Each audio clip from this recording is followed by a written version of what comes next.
Olá, boa tarde a todos, sejam todos bem-vindos aqui na CEPAL, Sociedade Espírita, Paz, Amor e Luz, que sente-se honrada, feliz em recebê-los. Passaremos momentos bem agradáveis à luz da nossa doutrina, a doutrina espírita. O nosso expositor da tarde e noite é o nosso amigo, irmão espírita Marco Antônio Padovani, que está vinculado à CEPAL e à URI 10ª Região. Ele abordará um tema muito importante para nós, como já estamos vendo aqui no seu primeiro slide: vida e morte. Bem-aventurado o homem que segue a vida fora em espírito. Para ele, a morte aflitiva não é mais que alvorada de novo dia, sublime transformação e alegre despertar. Vem da obra Pão Nosso, lição 82, pelo Espírito Emmanuel e pelas mãos abençoadas de Chico Xavier. A nossa mensagem de hoje vem da obra O Progresso, de Leon Denis. Vamos ouvir. Capítulo 7. O progresso na imortalidade. Embora a humanidade avance pouco a pouco na estrada do progresso, pode-se dizer que a imensa maioria de seus membros marcha através da vida como em meio de uma noite obscura, ignorando de onde vem, não sabendo para onde vai, não tendo jamais sonhado com o objetivo real da existência. A imortalidade, semelhante a uma cadeia sem fim, se desenrola para cada um de nós na imensidade dos tempos.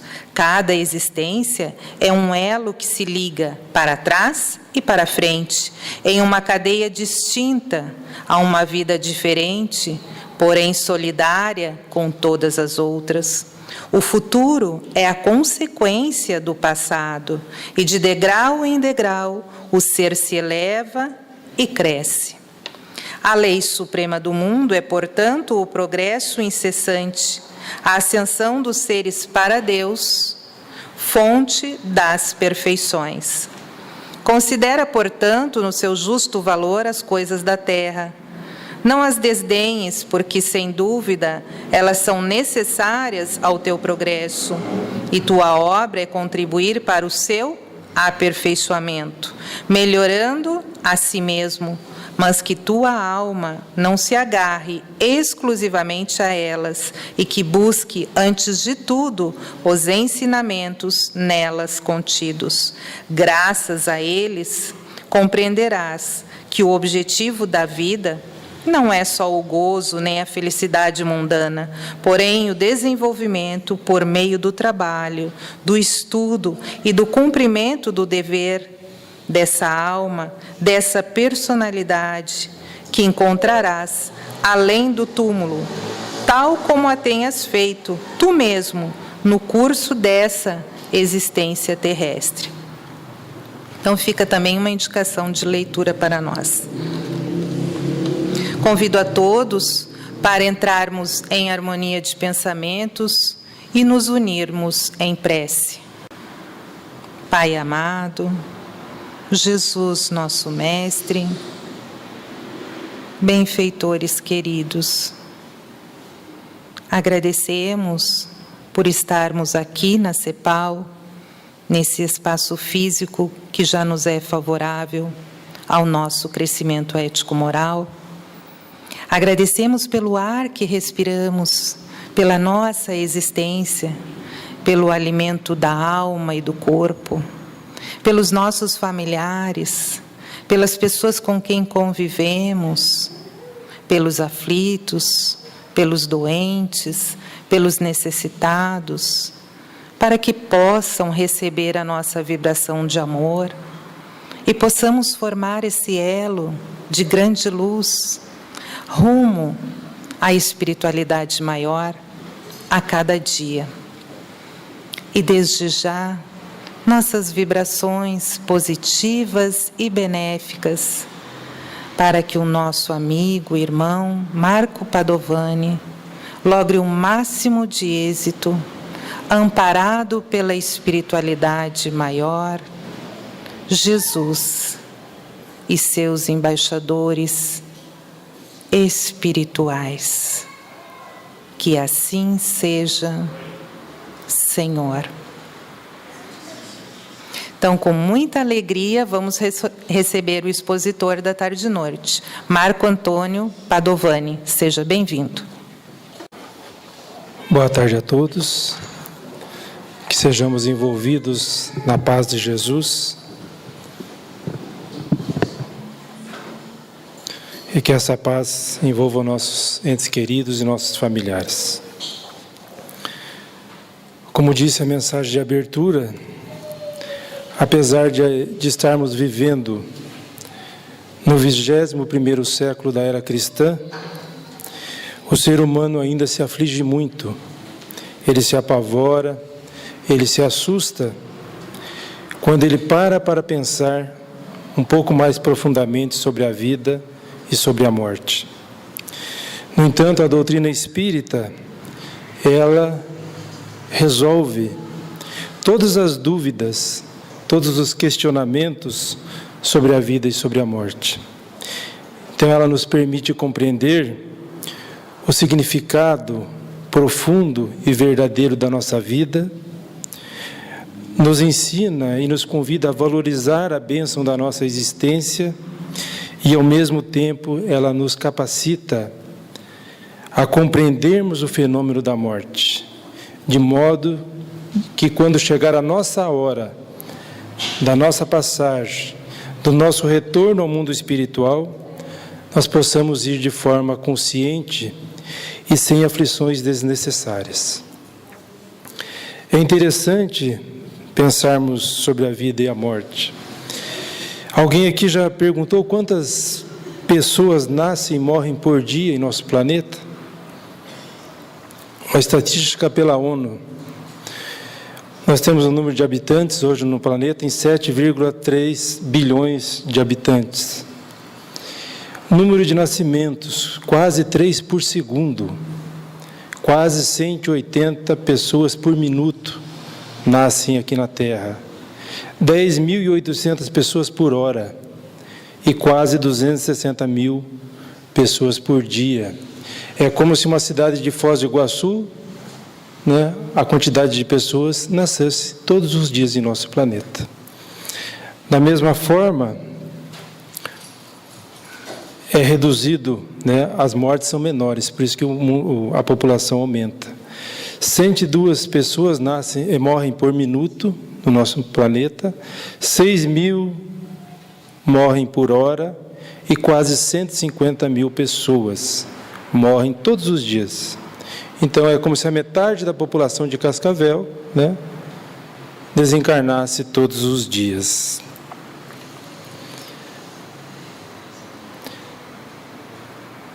Existe, antes de falarmos diretamente sobre a morte, falarmos sobre o medo da morte, E a origem do medo da morte, às vezes são duas situações. Às vezes eu tenho medo de quando vou morrer, de como vou morrer, e às vezes o meu medo é de como será depois que eu morrer. São situações diferentes. O que vem depois? Então, essas dúvidas são geradoras de medo. A origem do medo da morte, primeiramente, ela vem do instinto de conservação. Estejamos consciente ou inconsciente, este mecanismo, esse instinto, todos nós temos, com o objetivo realmente de preservar a vida. Se eu tenho medo, senão eu faria qualquer loucura. Então, esse instinto me preserva. Só que esse instinto também vai desaparecendo à medida que vai ocorrendo o amadurecimento psicológico na pessoa. Então, com o amadurecimento, eu vou substituindo o medo por confiança. O medo da morte também vem por ignorância da realidade espiritual, o desconhecimento espiritual. Eu não sei por que nasci, eu não sei por que estou vivendo, não sei para onde vou, não vou em busca dessas respostas, desse conhecimento, e isso me gera medo. Da mesma forma, o apego à matéria é um grande fator gerador de medo. Porque a pessoa materialista, ela reduz a visão da sua vida, ela reduz a vida ao nada após a morte. Porque ela não tem uma meta espiritual. Para ela, tudo se resolve naquela existência, onde ela aposta tudo. Então, a pessoa sem meta, ela acaba sofrendo com isso. Também tem origem na herança ancestral, ou seja, trazemos esse medo no nosso inconsciente por conta das reencarnações passadas, né? Por episódios que ocorreram, gerou medo, e isso vem conosco no nosso inconsciente. Também destacamos que é resultado, esse medo, de crenças religiosas e superstições, que foram elaboradas, né? Algumas religiões destacam um Deus vingativo, um Deus punitivo, só fala de inferno, fala das penas eternas, e isso gera aflição também. A origem pode ocorrer também na infância. Por exemplo, quando uma criança experimenta o pavor da morte de um ente querido, testemunha ali a morte, né, num acidente ou num episódio qualquer, e se a criança não for bem esclarecida, não for bem informada de que aquilo é um processo natural e tem sua explicação, isso mais tarde pode transformar em um desequilíbrio emocional para a criança. O medo da morte pode desenvolver em nós neuroses e psicoses graves. Inclusive, pode levar a pessoa a cometer suicídio, porque ela tem tanto medo da morte que ela acaba abreviando, né, esse medo, se suicidando. Eu queria abrir um parênteses aqui em relação ao suicídio, porque ele decorre tanto do medo da morte como do medo da própria vida. E há 2 semanas atrás tivemos aqui nesta casa um seminário sobre o suicídio. E eu destaquei do Marlon, dos slides dele mesmo, esses números sobre suicídio. A cada 40 segundos uma pessoa comete suicídio no nosso planeta. A cada indivíduo que morre através do suicídio, 20 pessoas tentaram sem êxito. O último relatório da Organização Mundial da Saúde diz que no Brasil 12 mil pessoas em um ano cometeram suicídio, ou seja, uma pessoa a cada 45 minutos. Na Índia, que é o país onde há mais, 260 mil casos por ano. Em 2012, no mundo foi 800 mil. E se estima que em 2016, 2015 também, já se chega a 1 milhão de pessoas que se suicidam no nosso planeta. E eu falo isso em razão de Allan Kardec, no livro dos Espíritos, fazer um comentário sobre suicídio, e ele diz o seguinte: ao Espiritismo estava reservado demonstrar, pelo exemplo dos que sucumbiram, daqueles que se suicidaram, que o suicídio não é uma falta, somente por constituir infração de uma lei moral, consideração de pouco peso para certos indivíduos, mas também um ato estúpido, pois que nada ganha quem o pratica, antes o contrário é o que se dá, como nolo ensinam, não a teoria, porém os fatos que ele nos põe sob as vistas. Então, Allan Kardec deixa bem claro que o suicídio é esse ato estúpido que leva a consequências graves, tendo em vista que não resolve o problema daquele que pensa em dar fim à sua vida. Ao contrário, agrava muito. Então, se nós temos medo, como enfrentar o medo da morte? Primeiramente, precisamos lembrar que a vida, ela sempre vai responder para nós da maneira que a gente vivê-la. Então, se eu da mesma forma que eu resolver encarar a morte, é dessa forma que eu vou enfrentá-la. Se eu acredito que a morte vai me trazer incerteza, se a morte é aniquilamento, se é o fim, vai ser desta forma que eu vou enfrentá-la, com sofrimento e com aflição. Agora, caso eu entenda que o processo da morte é um processo natural e dele decorre esperança, é através dele que ocorrem os reencontros felizes com nossos entes queridos, que é um despertar da vida, que a morte é um milagre da vida. Então, é assim que eu vou passar este momento, de forma equilibrada, com muito mais confiança. Então, se eu enfrento a morte com equilíbrio, com a certeza da sobrevivência e da imortalidade do espírito, o medo, ele vai se diluir. E a morte, ela vai deixar de existir. Então, nós precisamos refletir um pouco no seguinte: primeiramente, vamos observar tudo o que existe na nossa Terra, tudo, observar atentamente, e vamos ver que tudo no planeta morre em algum momento, As plantas, os animais, os seres humanos, os insetos, as obras dos homens, elas vão indo, vão se desintegrando. Então, tudo se transforma ao longo do tempo. Podemos até dizer, um exemplo só, que a cada 100 anos, essa população que nós vimos de 7 bilhões e 300, toda ela, daqui a 100 anos, não vai estar aqui. Então, uma nova geração chega, e a vida continua aqui no planeta. Então, quantas vezes essa população mundial já se renovou, nesses milhares de anos? Então, nós vamos concluir que tudo aqui tem vencimento, tudo, E nós também. A gente compra um alimento, tem vencimento, as coisas têm vencimento.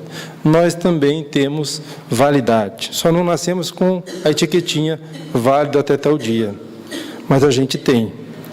O que não tem validade e vencimento é a nossa alma, porque ela é eterna. Também precisamos refletir por que será que, após milhões de anos, até o desenvolvimento do ser humano, depois de tanto tempo dessa obra que chegou ao desenvolvimento do ser humano, ele, o homem, a mulher, a nossa vida, iria para o aniquilamento. Não tem sentido algum. Então, a Joana de Ângeles, a benfeitora, nos diz como enfrentar o medo da morte. A compreensão dos valores existenciais e as possibilidades de utilizá-los a benefício próprio ou de outrem, diminui o medo da morte, porque o tempo desaparece na sua convenção para significar alegria e luta, trabalho e compensação afetiva. O importante não é viver muito, mas viver significativamente cada momento e a todos os instantes. A compreensão da vida, a compreensão do porquê estamos aqui e trabalhar isso, é claro, é que vai diminuir esse medo. E o Livro dos Espíritos, até mais uma conclusão da Joana. À medida que ocorre o amadurecimento psicológico, a confiança e a alegria de viver toma lugar quando nos equipamos de conhecimentos morais e experiências espirituais, e o medo se dilui. Então, a gente vê que é conhecimento, mas é experiência, é a prática, E do Livro dos Espíritos, respondendo à questão 941, os benfeitores dizem assim: ao justo, nenhum temor inspira a morte, porque com a fé tem ele a certeza do futuro. A esperança falo-á contar com uma vida melhor, e a caridade, a cuja lei obedece, lhe dá a segurança de que no mundo para onde terá de ir, nenhum ser encontrará cujo olhar lhe seja de temer. Novamente, ao justo, aquele que está cumprindo seus deveres, né, trabalhando pela sua melhora espiritual, moral, né, automaticamente esse trabalho desenvolve a fé. E a fé dá essa visão de certeza do futuro. Mas ali destaca a caridade, a necessidade que temos de trabalhá-la para esse desenvolvimento.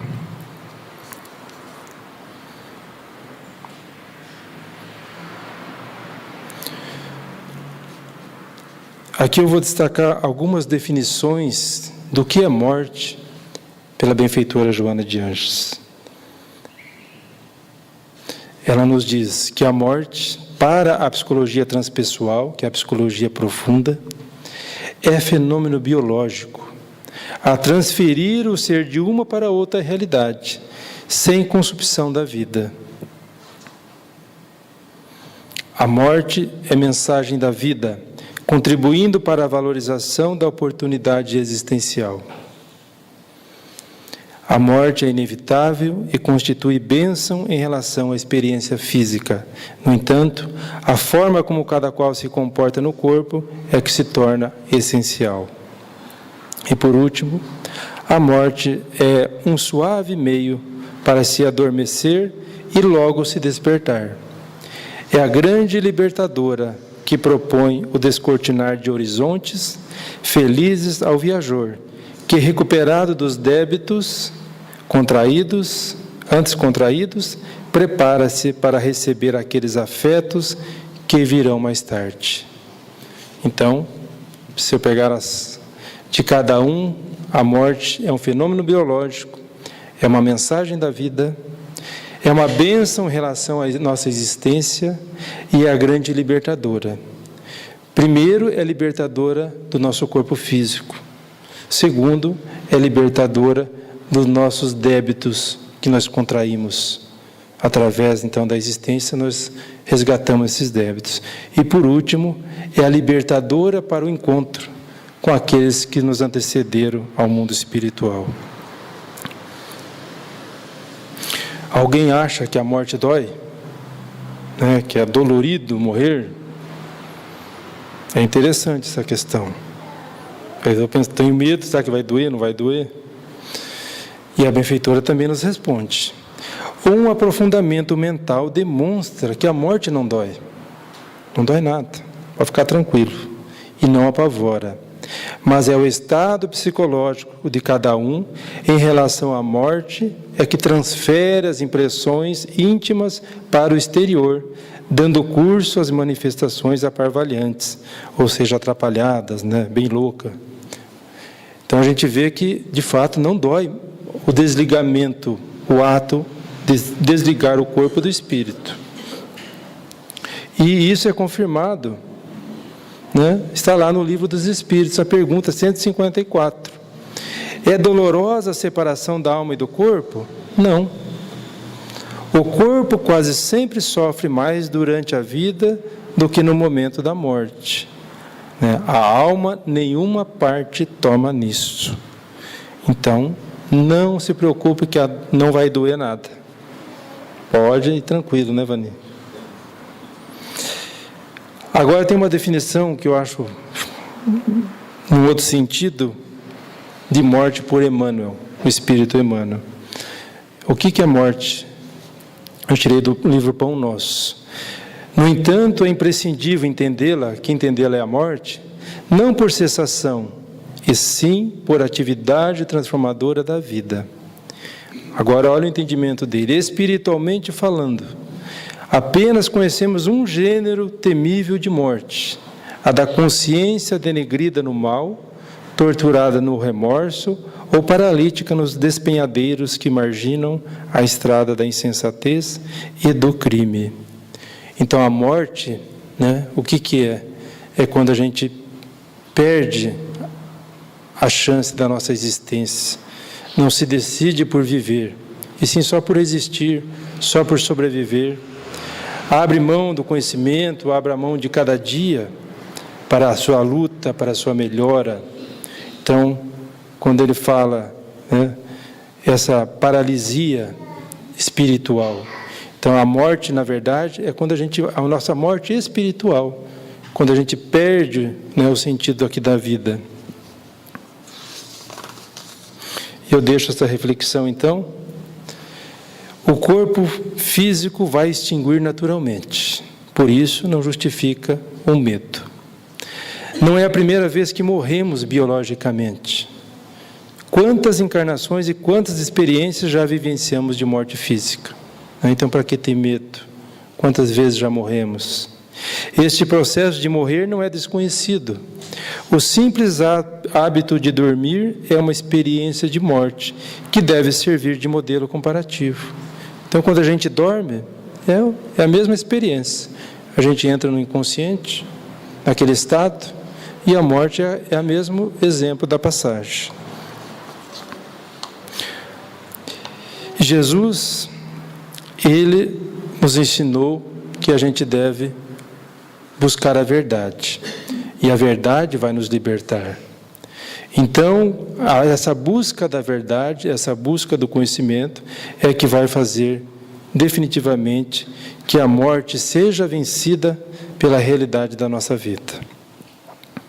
E agora vamos parar de falar de morte, vamos falar de vida um pouco.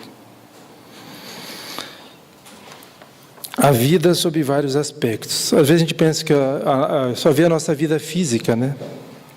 Mas a vida existe sob a ótica da vida biológica. E a vida biológica, ela é resultado desses automatismos, né? O nosso ritmo cardíaco, as nossas reações cerebrais, né? Que estão sujeitos a fatores, né? Do tempo, das condições, da nossa alimentação e assim por diante. A vida também, ela é analisada, a vida psicológica, e a vida psicológica, ela tem como suporte, então, a conduta moral, mas uma conduta moral sem conflito, uma conduta consciente e de responsabilidade. A vida também pode ser plena, e a vida plena, ela exige essa integração, exige a criatividade do ser, exige a movimentação constante, né? E a busca pelo sentido existencial. Essa integração torna a nossa vida plena. A vida física, a benfeitora Joana diz que ela tem um significado extraordinário para todos nós, que ela é um enriquecimento interior, a preparação para a imortalidade, a conquista de patamares mais elevados, tanto para o pensamento como para o nosso sentimento, sempre visando a vida física, a nossa plenitude, através da experiência terrena. E a vida eterna, a vida imortal, né? O Livro dos Espíritos, na questão 153, diz assim, que a vida do espírito, ela é eterna. A do corpo é transitória e passageira. Quando o corpo morre, a alma retorna à vida eterna. Então, o corpo é destrutível, mas o espírito, o princípio inteligente, a nossa consciência, o nosso pensamento, a nossa inteligência, né, que são expressões do nosso eu, espírito, isso não é atingido pela morte física. E agora eu quero compartilhar com vocês que a gente analise juntos aqui uma experiência de vida e de morte na minha família. Aqui está o meu irmão Alan Charles Padovani. O meu irmão já é desencarnado. Ele nasceu em agosto de 69. Ele viveu 15 anos a existência dele. Foram 15 anos. Eu tinha 16 anos, ele tinha 15. E ele morreu, então, em 84.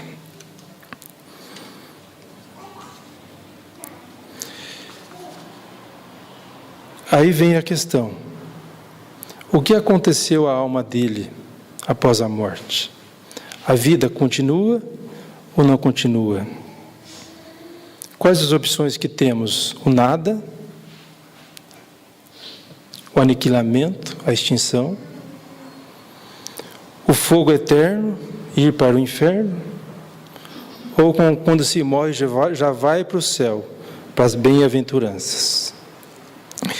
Então, quem deu a resposta a esta questão foi ele próprio. Após a desencarnação dele, meus pais foram a Uberaba, em 85, no ano seguinte, e receberam da mão de Chico Xavier uma mensagem psicografada por ele, assinada por ele, esclarecendo o ocorrido. E dessa mensagem, eu vou destacar só um trecho, para que a gente chegue à nossa conclusão. O que ele disse quando ele acordou no plano espiritual? Sei que abri os olhos muito lentamente e notei que o lugar me parecia estranho, sem traço algum do nosso jeito doméstico. Estranhou o lugar. Chamei por mamãe Vilma e por papai Orlando quando consegui recuperar a fala. Entretanto, somente uma senhora se acercou de mim e com palavras de encorajamento e de carinho.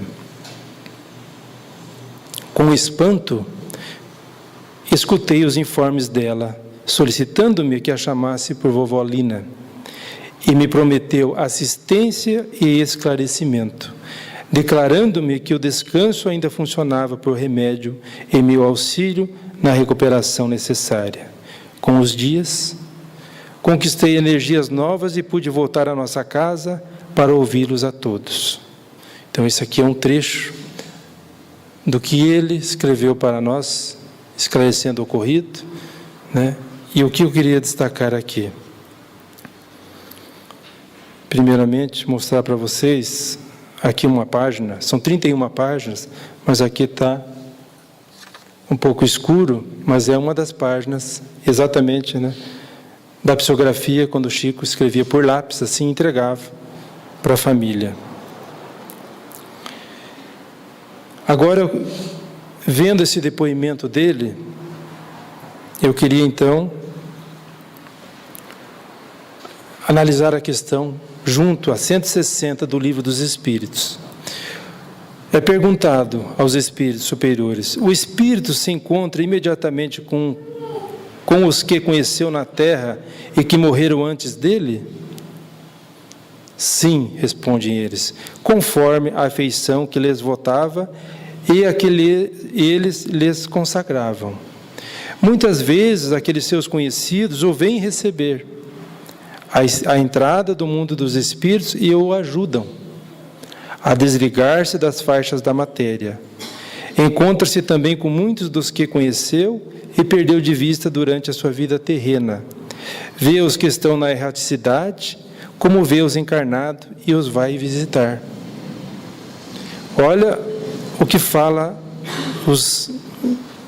o Livro dos Espíritos, né? Quem vem nos encontrar? Aqueles a quem tivemos afeição, que eles vêm nos receber, nos ajudam e depois ele vai visitar.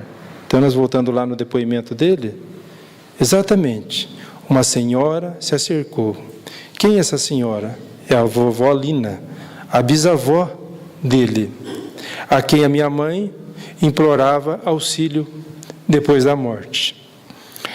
Ela ofereceu assistência e esclarecimento, conforme diz ali a resposta do Livro dos Espíritos. E olha o que ele fala no final. Depois que recuperou as energias, ele pôde voltar à casa e visitar a todos. Exatamente como está ali. Então mostra que esse é um procedimento que vai ocorrer com todos nós, né? Que a vida continua. O que aconteceu com ele? Acordou no mundo espiritual, certamente com 15 anos, né, assustado pelo que aconteceu, mas foi auxiliada por alguém que estava lá, né, que tinha afeição pela minha mãe e por ele, recebeu dela o que precisava para se situar, para se recuperar, e depois, conscientemente, foi ao nosso lar para nos visitar. Então, a resposta, né, é essa. O que acontece à alma após a morte? segue-se a vida. Simplesmente a vida. Intensa, real, no seu decurso natural para a nova fase do seu destino infinito. Exatamente o que ocorreu com meu irmão. Ele acordou no plano espiritual, ele segue vivo. Ele, em outras mensagens, na seguinte, ele falava que estuda, que ele trabalha, né, que lá tem muitos livros para estudar, e que ele nos visita e nos aguarda o dia do reencontro. Né? Então a vida continua, não há dúvida nenhuma. E está ali na questão 149. Que sucede à alma no instante da morte? Volta a ser espírito. É o que aconteceu com ele. Isto é, retorna ao mundo dos espíritos que havia deixado momentaneamente. E do Chico Xavier, eu destaco esta mensagem, que diz assim: ante o além. A vida não termina onde a morte aparece. Não transforme saudades em fel nos que se foram, em amargura, né? Eles seguem contigo, conquanto de outra forma. Dá-lhes amor e paz, por muito que padeças. Não importa o nosso sofrimento, vamos dar amor e paz. Eles também te esperam procurando amparar-te. Todos estamos juntos na presença de Deus. Como é melhor assim, né? A visão no além é essa vida. Como diz ali, a vida não termina onde a morte aparece. Ela só continua. Por isso que tem essa mensagem, esse princípio espírita: nascer, morrer, renascer ainda e progredir sempre.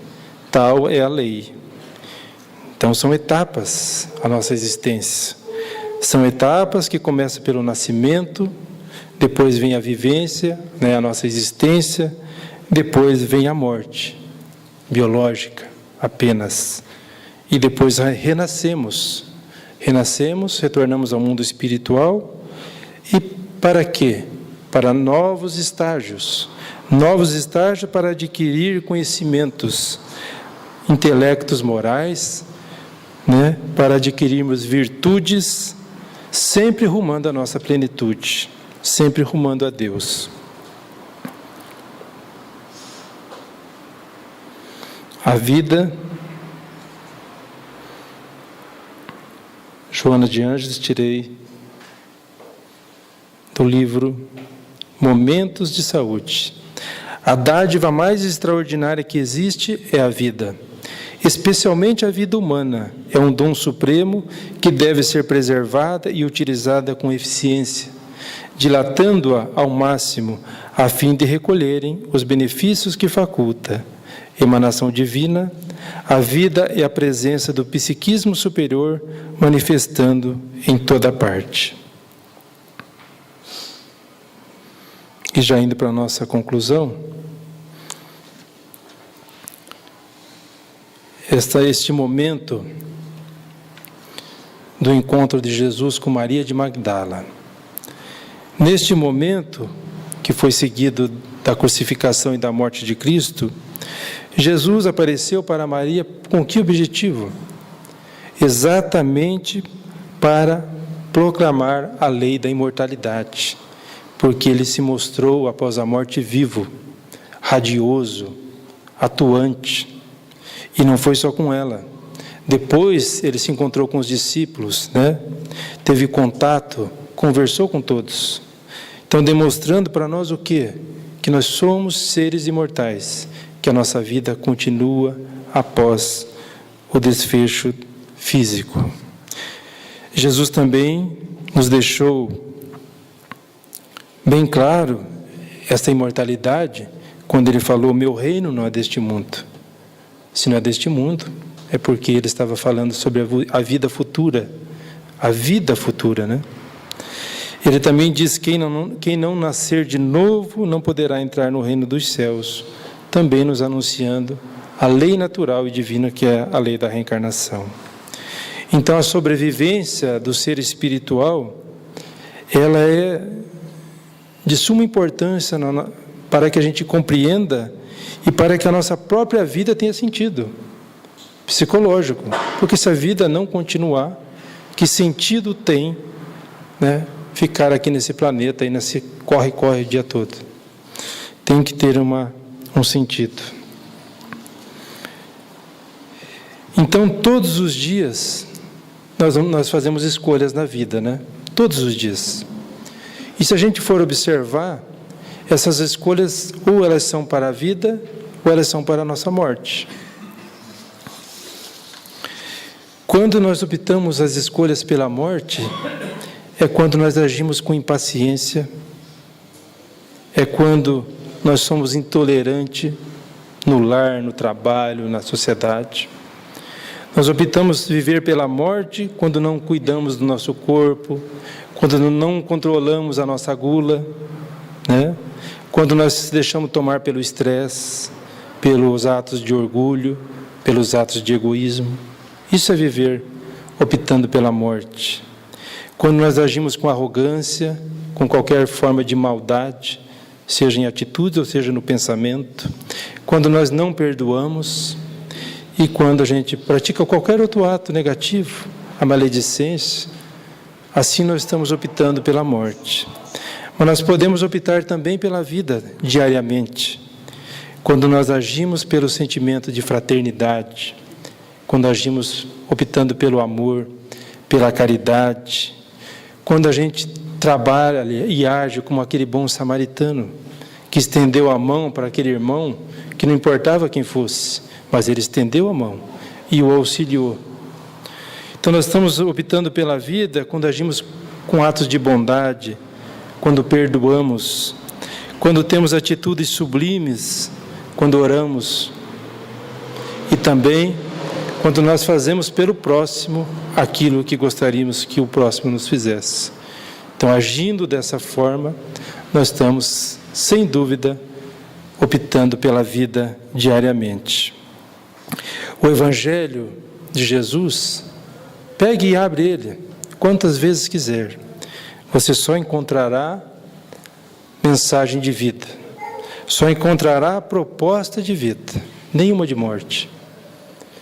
No Evangelho segundo o Espiritismo, a palavra vida, ela é citada 537 vezes. Então, tudo que você abre ali são propostas para a nossa vida. Por isso, o Evangelho é um incessante convite a viver plenamente cada minuto e a não temer de forma alguma a morte. E vamos lembrar então que Jesus, que é o nosso modelo, é o guia da humanidade, ele nos demonstrou através do exemplo. Ele vivenciou e nos deixou o exemplo do que é viver, do que é a vida, do que é viver com equilíbrio e também de que forma morrer serenamente. Porque Jesus, mesmo sendo crucificado e naquele momento doloroso, ele manteve-se sereno, declarando para nós a vitória da imortalidade. E foi Ele próprio, o nosso Mestre Maior, que nos deixou 2 ensinos que mostram que somos imortais. Um se referindo à morte e um se referindo à própria vida. Ele nos diz: eu sou a ressurreição e a vida. Quem crê em mim, ainda que morra, viverá. E também, ele falou: eu vim para que tenham vida e a tenham em abundância, ou seja, eternamente. Então, muito obrigado pela atenção de todos, que Jesus nos abençoe novamente e muita paz.